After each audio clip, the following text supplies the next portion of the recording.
There is only one thing on this earth more powerful than evil, and that's us. Hi, I'm Nicholas Brendan, and you're listening to the Buffy Back Issue bin.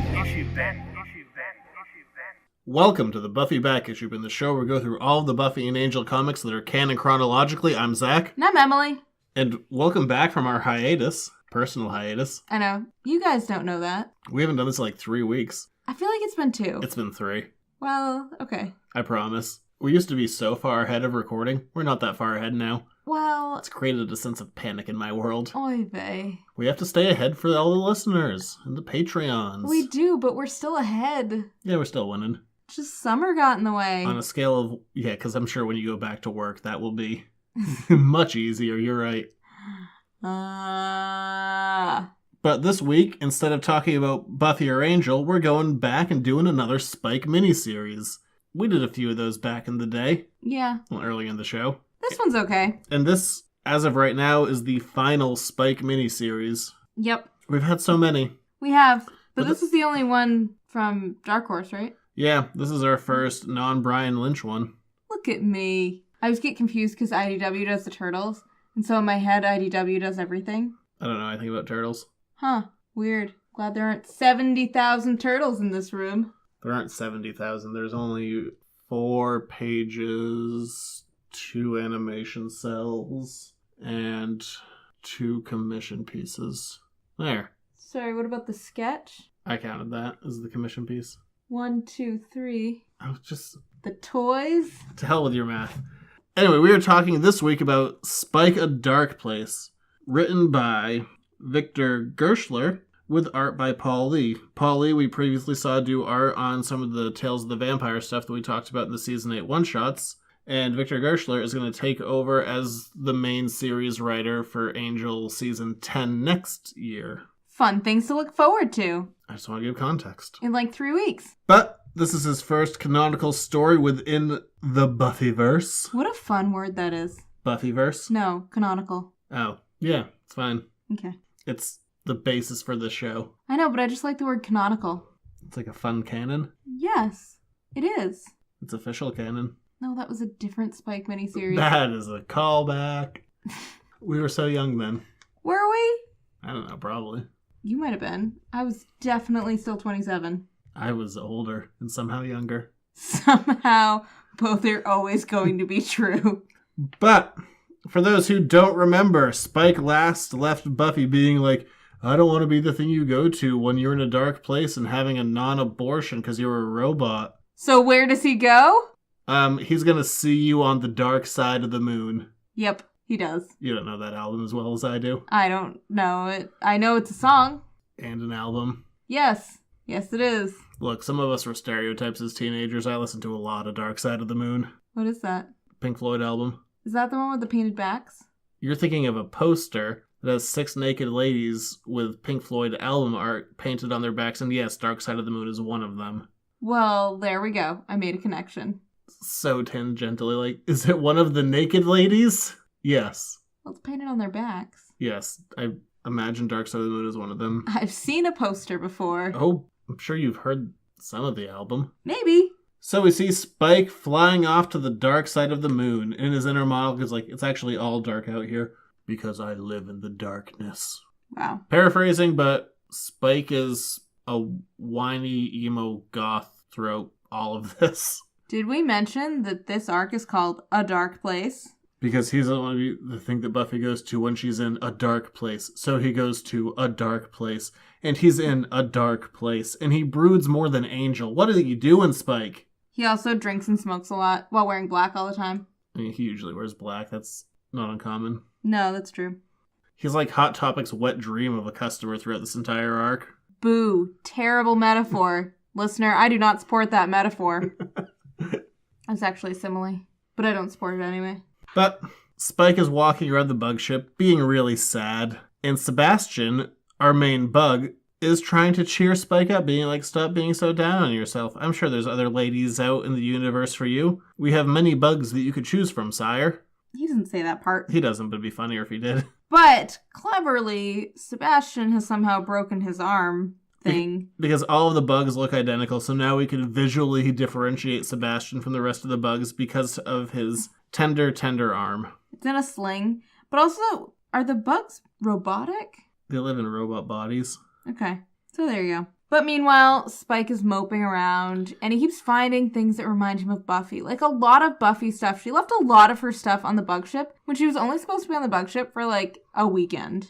Yeah, Spike finds a hairbrush of Buffy's and pulls off a significant chunk of hair. Apparently, Have you looked at my hairbrush? she was a robot. Why does this robot have so many dead ends? It's not dead ends. Hair just falls out. Whatever. Robot Buffy had a lot of hair problems.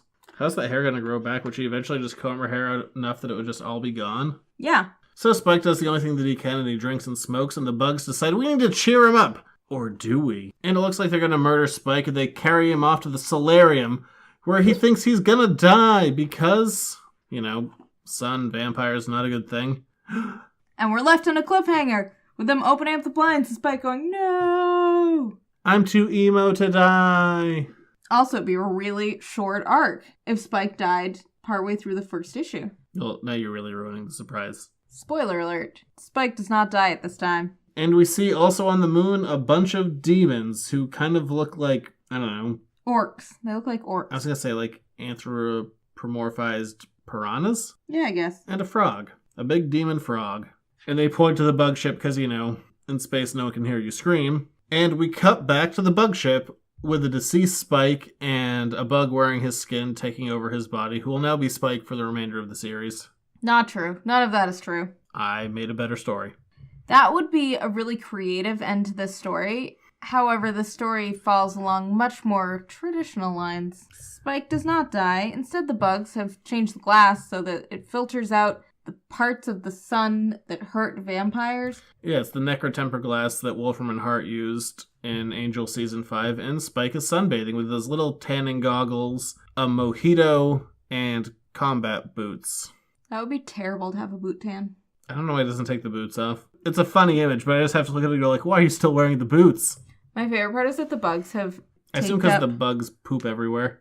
Maybe. I like that they taped up a cardboard sun cutout and also some palm trees that they taped onto the wall so that Spike feels like he's at the beach. Buffy had left some lifestyle magazines behind, and they tried to emulate the advertising done on Madison Avenue, and Spike's like, only chumps fall for that. And they're like, but you're not a chump because you wouldn't fall for this ever, would you, sire? He's like, shut it, chump.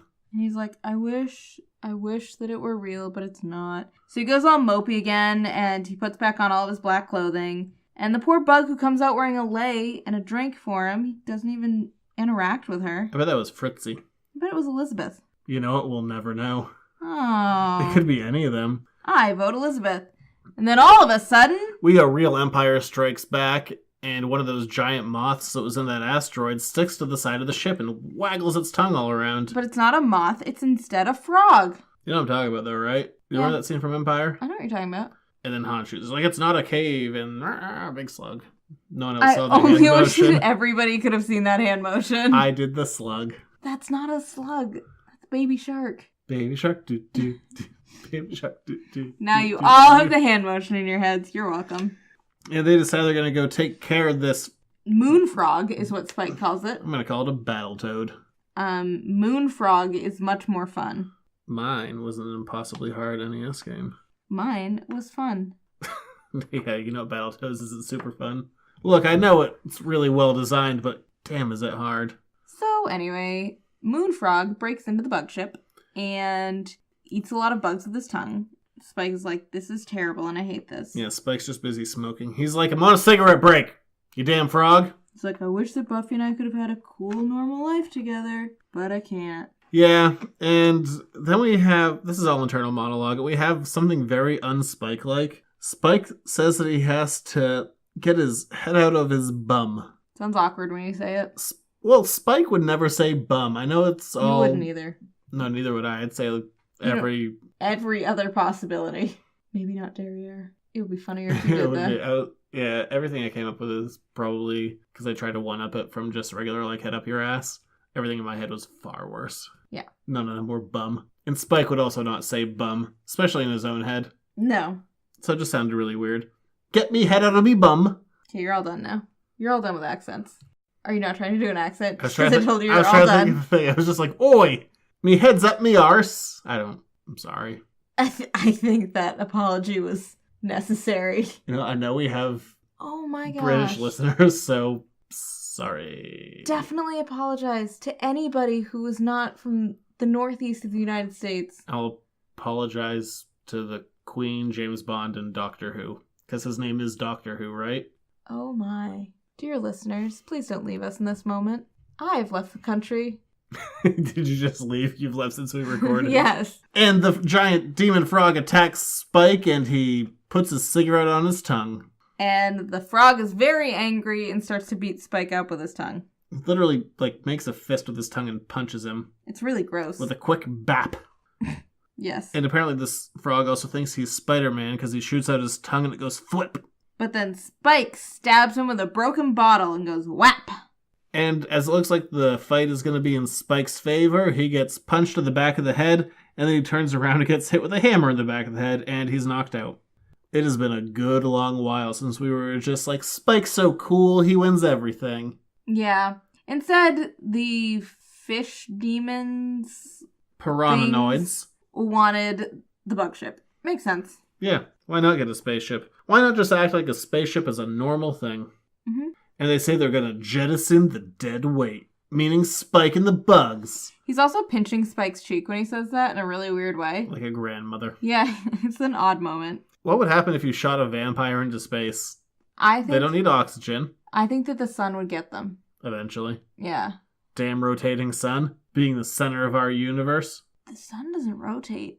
Look, I like to think that I'm the center of the universe, but I guess the sun wins. Well, there you go. And just before these, I'm going to call them piranhanoids, I stick by my term. Okay. Fish demons are about to shoot Spike into space. He's like, hey, what you up to?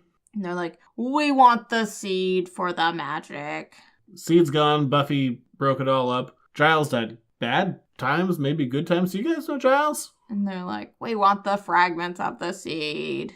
So they want to get back to Earth. That's a short answer. Yeah, they're going to take the spaceship to go back to Sunnydale and pick up fragments of the seed because that's some of the only magic that's left in the world, which they somehow know because they've been on the moon all this time. The dog didn't like that either. Did the side pick up? It might have. I'm sure it did. And Spike's like, hey, I know Sunnydale like the back of my whiny hand. His hands don't whine.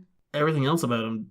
You know, sometimes they do whine because he's still wearing... Does he have the black nail polish in this book? I don't know. I haven't seen his hands in a while. Looks like no. Oh, good. He's dropped the black nail polish. So that's a positive step forward. Good for you, Spike. You're less whiny. We find out quickly that our... What are you calling them? Piranhanoids. Piranhanoids. That the fish demons were on the moon because they hitched a ride on the back of a flying demon when everything fell apart. When Buffy destroyed the seed and everyone was going back to their own respective dimensions, vacuum cleaner style, and they jumped on a demon that happened to get away, and they're like, oh no, he's going past the moon. Stab him in the face. Yeah. Oh shucks, we're now on the moon. Yes, they killed the big demon that they were with. So this has been months, and apparently they don't need food, or they've been cannibals. Or maybe they were eating the big demon. They also don't need oxygen. Yeah, I was just thinking that more. They don't need atmosphere of any sort. Weird. These are some tough demons. They are. And yet, are you still going to stick with the name Piranhanoids? Yep. Okay. That was a choice that you made. And they agree to keep Spike alive to show them around Sunnydale, but with the condition that a frog is spooning Spike with his tongue so he can't get away. No, it's like a leash. It's like a leash child. I was leashed for one day. It was a Sesame Street leash. I can imagine that you probably did need to be leashed. I imagine that too. I did not. I can also imagine that. Me too. Where I was like, run away! And I was like, why do we run anywhere? Let's sit. And Spike leads the Piranhanoids deep into the depths of Sunnydale, past his old crypt and some caverns and a bunch of other things. Meanwhile, the bugs have started to prepare a... Contingency. Yep, a defense of their ship so that they can... A murder contingency. Yeah, because there aren't that many of the fish demons, Piranhanoids. Damn straight. Hashtag Piranhanoids. So they've only left one on the ship, and so they're like... Hashtag copyright. Fantastic! We will come up with a plan to help Master Spike. I liked it better when they called him the king. I liked it when the Piranhanoids, official name, came onto the bridge of the ship and they just said an undetermined curse. I'm like, yes, the bugs are cursing again. We're back to the good version. Do you know what I think is where funny? They're foul-mouthed. That you've been watching a lot of Star Trek, and thus the bridge popped into your brain when you were just, instead of saying, like, I don't even know what, the control room where the bugs are, but instead bridge popped into your brain. I've been watching Deep Space Nine. There isn't a bridge on that. Oh, well, whatever. How do they get around then? They don't. It's stationary. It's the space station. Is it really? Yeah. I haven't paid attention to this one. They're protecting the wormhole. What's a wormhole? It connects the Alpha Quadrant to the Gamma Quadrant. They're defending the Alpha Quadrant from the Dominion. Jeez, you haven't been paying attention at all. Not at all. I usually fall asleep about 3 minutes into the episodes, if I make it through that much. But I know the characters by their names that I give them, like Piranhanoids, except I call them, like, Cheetah Face. So Dax. You know who I'm talking about. She has a cheetah face. Well, she's dead now where I'm in the show. Spoilers, I guess. Oh, wow. Spoilers to all of our poor listeners who haven't watched Deep Space Nine. How long has it been out for? Like 20 years? Yeah, that ended in the late 90s. Yeah, it's not much of a spoiler anymore. But there's a new one now. Yeah, and she's crappier. Oh, there's a new Dax in your show? Yeah. I thought you meant there's a new Star Trek. Anyway, back to this. This is not that engaging of a story. That was so harsh. It's not bad. It's not going to leave a big impression. That's realistically, true. That was unfair. This is something that I'm just easily distracted right now. I can say for this writer very specifically, like, this is probably his weakest stuff. When he comes and takes over Angel next year, he goes up to a whole new level. It was like, this is easing him into the world, and once he gets a bit of a feel for it, he does do very well in the next season of Angel. Yeah. This isn't bad, just so we're clear, this isn't bad, it's just not hyper memorable. But Spike leads them down to the chamber where the seed was, and guess what? Nothing's there. Yes. But like, oh look, there's Child's body. We should have cleaned that up. Okay, they don't find Giles' body, but it's been picked clean by other scavengers, basically. And so everybody's like, gonna turn on Spike, because Spike's like, I took you where you wanted to go. How was I supposed to know there weren't shards of the seed here?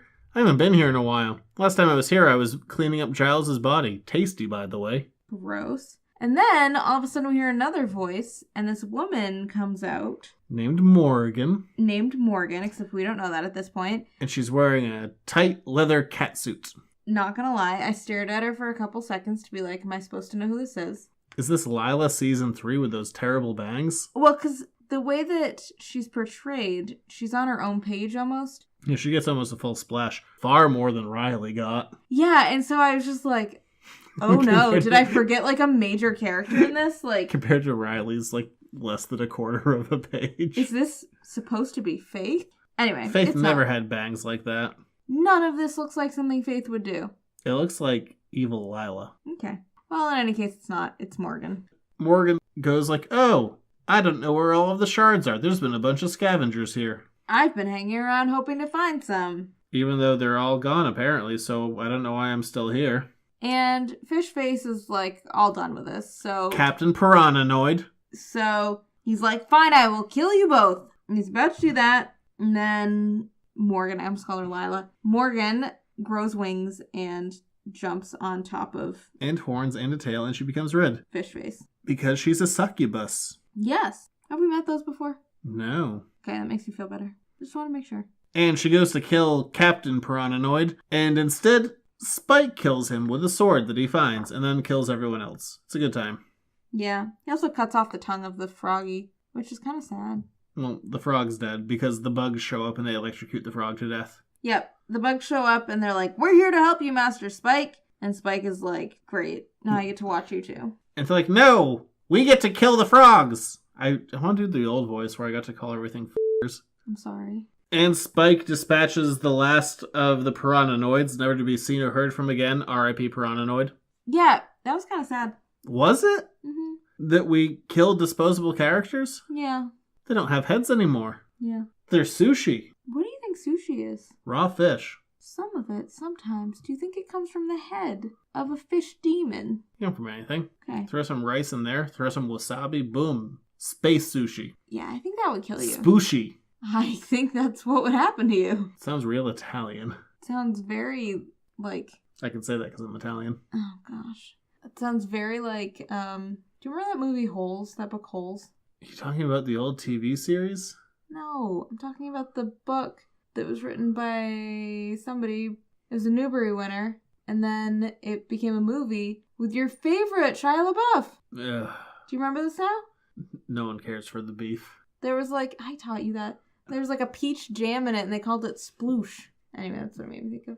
But after Spike has saved Morgan, it looks like there might be a thing between them. But before there could be a thing, there's a Babloom, and Pearl and Nash are there. Yes, they fly down from the ceiling.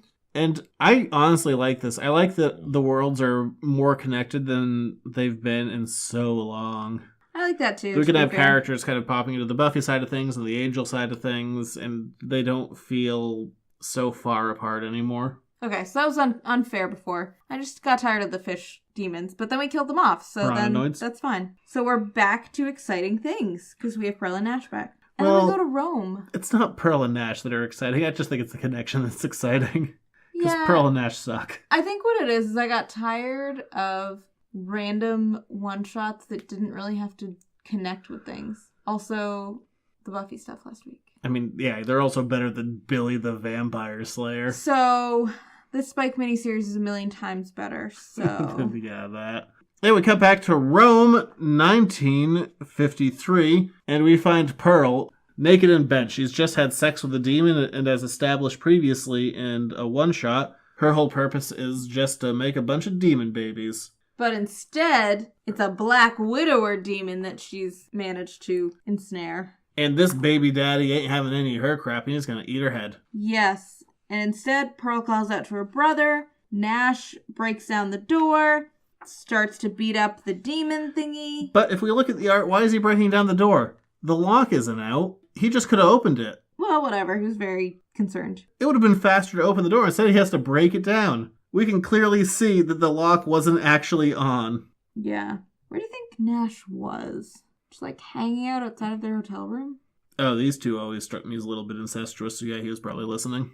Okay. I mean, they have a weird relationship. Oh yeah, everything's weird. Don't get me wrong. And as this, I don't know, Black Widower or whatever he's called, is about to kill Pearl and Nash, Spike jumps through the window with a saber. Yes.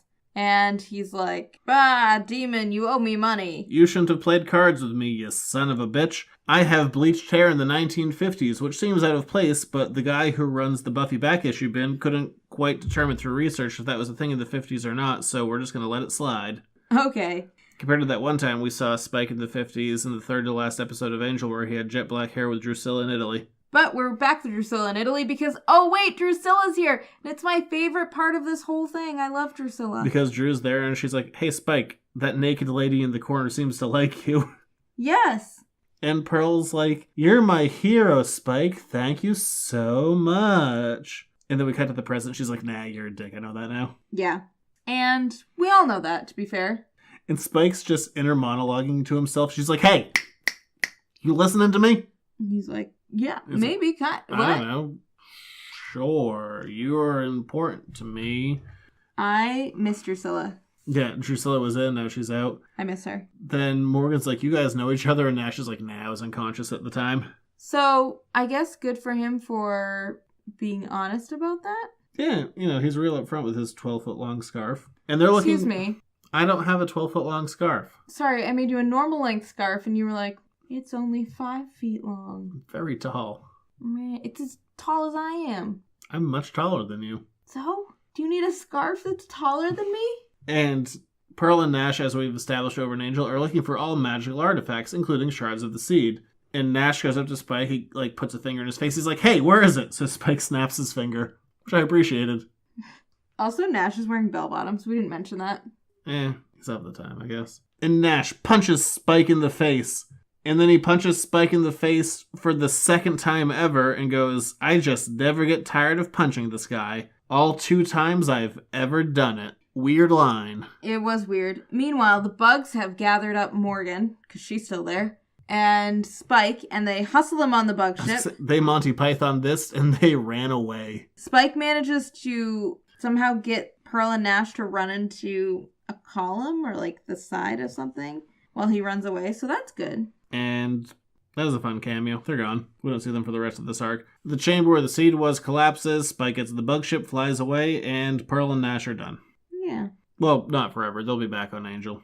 But now we're back to Morgan's problem. She's like, so did you kidnap me? Or did you rescue me? Or... What do you want? For I am a succubus. Yeah, and we find out what a succubus is. I think everyone knows what a succubus is. Does everyone? I didn't. Do you really know what a succubus is? I know what the root words mean. I could have figured it out. Women controlling men, taking their energy. It's a whole thing. Oh, okay. Cool, moving on. And this is going to be the weirdest part of this book. We talked about this ahead of time, and we have a disagreement about what this means. So the bugs are like, sire, that's a succubus, so watch out, because watch out. And he's like, I can't be fooled. I am Spike. I'm way too cool for that. And they're like, so do you ever think that maybe she wants a ride? Oh, by the way, she wants a ride to another Hellmouth. Yeah, we really didn't cover that. Yeah. Spike's like, so where are you going from here? We can drop you off. She's like, oh, I'm just going to go to a Hellmouth. No big deal. Don't worry about it. I'm not trying to open it or anything with one of the shards of the seed. Right. Spike's like, oh, that sounds convincing. Right. And so all the bugs are like, maybe she has a piece of the seed and she just wants a ride there. And so that seems like a poor choice. And Spike's like, rah, she wouldn't, I can't, rah. So Spike's like, wait a tick. I'm going to go check her clothes. So while Morgan is taking a shower to clean off all of the piranhanoid juice, Gross. Spike is about to look through her leather catsuit, which she somehow got off. And hung on a hook nicely. And she's like, hey, stop looking through my stuff. And let's talk. Also, I'm nude. I'm not manipulating you with boobs. Yeah, it was kind of a gratuitous shot. It didn't need to be there. I mean, I understand the point of it. I totally get the point of it. This is someone who uses her sexuality as a weapon, so I'm not really against It's not as bad as the time that Faith and that other girl took a bath together, because that's what normal new friends do. Spike and Morgan share a drink where she explains that she just wants to go home, and the succubuses have a long and torrid history with men, and sometimes they can be confidants and friends and advisors and also be courtesans. Yeah, what did she call herself? Courtesan demons. A woman of the night.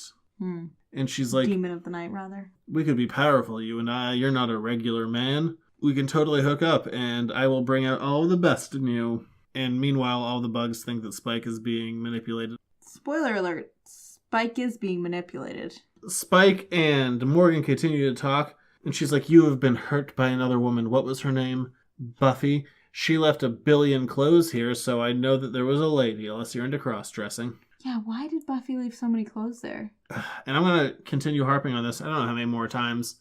But before Angel Season 5 came out, Joss wrote an open letter to fans saying that there was going to be an episode that we got Angel and Spike in a dress, and we never got it. You do harp on that. I've heard that so many times. I just remembered. I was like, where was my dress episode? Well, at least you're not bitter. And Spike's like, no, I'm not into that, including that episode that never happened. And I'm not going to talk to you about my feelings. Instead, let's get drunk. Yeah, he said, but my style is more stiff upper lip, stiffer drink, and soldier on. But the bugs are approaching a Hellmouth that we've never seen before. It's not Sunnydale. It's not Cleveland. It's Easter Island. With all those funny faces sticking out of the ground. Yeah. When you were first telling me about this, you were like, it's that one with the faces. Yeah, thank you. And the bugs go to Spike, they're like, so why would this lady want to come here unless she had a shard of the seed? And he's like, wait a second! Why would she want to come here? Basically, Spike comes to his senses the same way that he came to his senses about the fake beach that the bugs set up. He's like, this isn't real. This is not any more real than anything else. What I had with Buffy was real. Even if it wasn't great, it was real. It had its ups and downs and... I think you could call it that. Robot abortions. Not a lot of ups. Oh, that's a Robin Hood song. No, think about all their ups. There was all of those times that they had sex, and that time that Spike didn't give Dawn up to glory, and that time that Spike held Buffy when everyone else was having like the sex montage, and end of ups, I guess. So like in Nottingham. Not a lot of ups.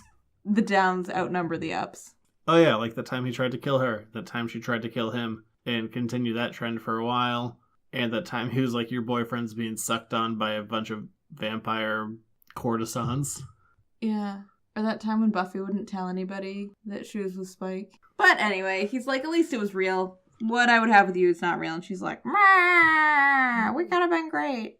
And she turns into her demon-y self. Succubus. And she's like, I also have a shard. Haha, sucker! The bugs try to help. No, but this is my point of contention. It's like they forgot that they had established that Spike realized that she had a shard earlier, and then just kind of forgot about it. Okay, but what I say is that Spike never actually realized that she had a shard. The bugs were like, she probably has a shard. And He was Spike looking like, for a shard in her black cat suit. I'll go look for it in her clothes. And then she was naked and he got distracted and forgot that he was looking for it. So your reason is because boobs? That's fair. Wasn't that your reason for them existing in this book? I guess he forgot because she has boobs. And then they came back around to it. It certainly doesn't read awkwardly like he thought of the same thing twice for the first time ever. I think we've all done that at some point. Not about this. And Spike and our succubus Morgan are fighting it out, and the bugs shoot a net at her, but it's really not effective because then she just dives out their window. They're like, glass is more expensive than you would think it would be. Yeah, especially and now, like, necrotempered space glass. The poor bug ship is not doing well. Well, I mean, they're missing a window. I'm sure that'll be pricey. That'll run them a few hundred. Yeah. And Morgan lands on the ground at Easter Island and goes all bulimic and vomits up a shard of the seed. And then says, let's crack open a hellmouth. Oh no. That was weird, though. It was a weird moment. Yeah. And they're like, we have to land the ship very quickly so Spike can get to the ground. And Spike's like, I'm having none of that. I'm jumping out the window for some reason. Because she did it. Yeah, he doesn't want to be left alone. He's much worse at it. He hits a tree, hits the ground, rolls around a bunch. And he's like, I got to get to those stupid faces. And he's too late because Morgan says the words to awaken them, and guess what? They're more than faces. They're whole bodies, and they crawl out of the ground. And much like the goddesses in Tibet, start beating up everyone. Yeah, as much as Morgan says, I command you to open this hellmouth, they don't do that. They just climb out of the ground and then punch her in the face. Do whatever they feel like. But the bugs are there to try and save the day. And so is Spike. And he gets beat up by some statues. Yeah. And Morgan gets beat up by some statues. And everyone is beat up by some statues. And the bugs try to help, but then all of the tiny Easter Island faces morph into a giant statue of... a giant Easter Island statue. Yeah, I don't know. Let's say he's 50 feet tall. Making up numbers. I am making up numbers. He's 87.5 feet tall. So there you go. And he punches the interdimensional bug ship, and it starts to go down. Things aren't looking up. And the poor bugs are like, we can't fix it, Sebastian. Like, everything's falling apart. You're the captain. What do we do? Abandon ship. Everyone to your escape pods. Sebastian's gonna kamikaze this, yo. Because turns out that somebody needs to stay on the ship to make sure that all the escape pods get off. And he wants to ram this Easter Island bitch in his head. Yeah, and so all the little bug ships start to parachute out, and I like that interdimensional technology is the same. Yeah. They have parachutes. But Sebastian had a really sweet final entry, and he's just like, it has been an honor to lead my crew and to serve Master Spike. And it's so sad, and you see Spike's face, and it's so sad. Yep, and Sebastian rams this stone SOB straight in the head, destroying the bug ship and sacrificing his life to save Spike and Morgan. And Sebastian just says goodbye right before he does it. It's so sad. And the rest of the bugs have escaped. One of the bugs, Frisky, will lead them to the caves away from the tourists, and that's where they'll live, and we'll never see the bugs again, probably for the best. Yeah, that's fine. I mean, that's sad about Sebastian, but, you know. And then Morgan's like, we should give it another go, you and me. We could be the power couple of the century. Beyonce who? Here's my question. What happened to that fragment of the seed? I don't know. It's on the ground or something. Okay. And Spike tells her to saw it off. Doesn't that sound so good coming out of an American? It sounds like something. It actually doesn't sound as bad as I thought it would. And Spike is left on Easter Island. He's like, no ship, no bugs, no women, which is weird for me because I'm so sexy. And he's like, so, kind of stuck on Easter Island. I don't really know where to go. I guess I could go back to San Francisco, but not yet. But I'm probably going to die because I'm on an island. Yeah, so he's just like... And the sun's going to come up. Let's not worry about how I get off of this thing. Instead, his phone rings. He gets a quick little jingle jangle. And then he smirks. And once again, amazing American accent, picks up the phone and just goes, hello, wanker. And who is it but Angel? And he's like, hey, you been off planet or something? I've been trying to reach you. I got a thing coming up in an arc of mine that we gotta do. That's not true. He doesn't say that last bit. I actually remember when you got this issue and how excited you were. Was it this issue or was it the other one? Because we see the scene from two different sides. And also Angel's wearing two different shirts depending on what arc you read. And Spike's like, what's up, yo? Let's discuss this more on your title. Sounds good to all of us. So, all in all, it's not a bad story. No, it doesn't leave a huge impact. It'd be one of those things like... I really like pieces of it, but I get lost in pieces of it. Like the fish demons I didn't really connect with. No, I mean, I think my issue... We're going to get one more miniseries this season, and then we're not going to get any more, at least so far for what's come out. I like the idea of trying to focus on like one character within a specific arc, mostly because within the comics it's hard to focus on more than your titular characters. Like you don't have your 40 odd minutes to tell a B story and all that other stuff, and a lot of the supporting cast doesn't get relegated to like, oh, we're gonna have like the Xander episode this season or the Gun episode or something like that. They just kind of get pushed to the side, and it's more of a focus on like your Buffys and your Angels. Yeah. So I like the idea of trying to do a miniseries to focus on other characters, but Spike has never been a character that has been underserved by the series. No, and I think also it doesn't help that I was spoiled by some of the Spike miniseries early on. Yeah, and I mean, the point of this one is essentially just to get rid of the bug ship. Yeah, I guess that's the part. It feels like they're trying to get it more story down got to created earth. around a singular point that they wanted to make. More than a singular point they wanted to get rid of. Yeah, but it was more like, we need to get Spike back into the realm of everything else. How do we detach him from the bug ship? And it works. It's not... I do like Pearl, even though they're there and it's kind of pointless, I do like Pearl and Nash showing up because it makes the world feel connected again when it's felt very separate for a very long time. Honestly, this is having a supporting character show up, it makes it feel more connected than it's really felt ever since Buffy left for UPN. That was a long time ago. Yeah. I also like Drew coming back just for half a second. You always like that. I do. But I like it because it shows some sort of continuity in Spike's life. It's not just... Yeah, this arc isn't bad. It just doesn't leave a huge impact. The writer is going to continue on, like I said, to the next season of Angel. And what he does next, I really like a lot. Yeah. This is like, it's not bad by any stretch of the imagination. It just doesn't leave a huge impact. And there's going to be some stuff that comes next year that I enjoy greatly. So I'm glad that we were able to continue with this writer on the series. Yeah. I'm sorry, I went a little negative in the middle there. Whatever happens. I mean, generally speaking, everyone always does better once they can get the voice of a property down. No one ever opens with their strongest. Or I guess that happens sometimes, but you know what I mean. But anyway, we're all back together again. I appreciate that. Yeah, and I get my favorite relationship coming back into the fold. Yes, you do. Angel and Spike. Yep. Whiny brothers. So what's up next? Willow? I think so. Is it Willow? I think we got another miniseries next. I think it's Willow. So there you go. Willow Wonderland. Not Winter Wonderland. Willow Wonderland? That's what it's called. Huh. Well, there you go. I might be wrong. We might re-record this. We'll see. In any case, where can you find us? Over on editorsnotecomics.com, on Facebook, Instagram, Twitter. If you want to get the show a whole week early, find out what's happening with Willow in that other dimension that she's in since she left Kortoth. You can give $1 to us that will get you this show 1 week early every single week, and my other show, the Editors Note Comics podcast, a whole day early compared to the rest of the world. Don't you want to hear my thoughts? Sometimes. It's fine if you don't, really. No, I always want to hear your thoughts. You have to say that. I hear your thoughts a lot, and I still listen to them. And if you want to reach the show, you can reach out at editorsnotecomics@gmail.com. It's always nice when we get feedback.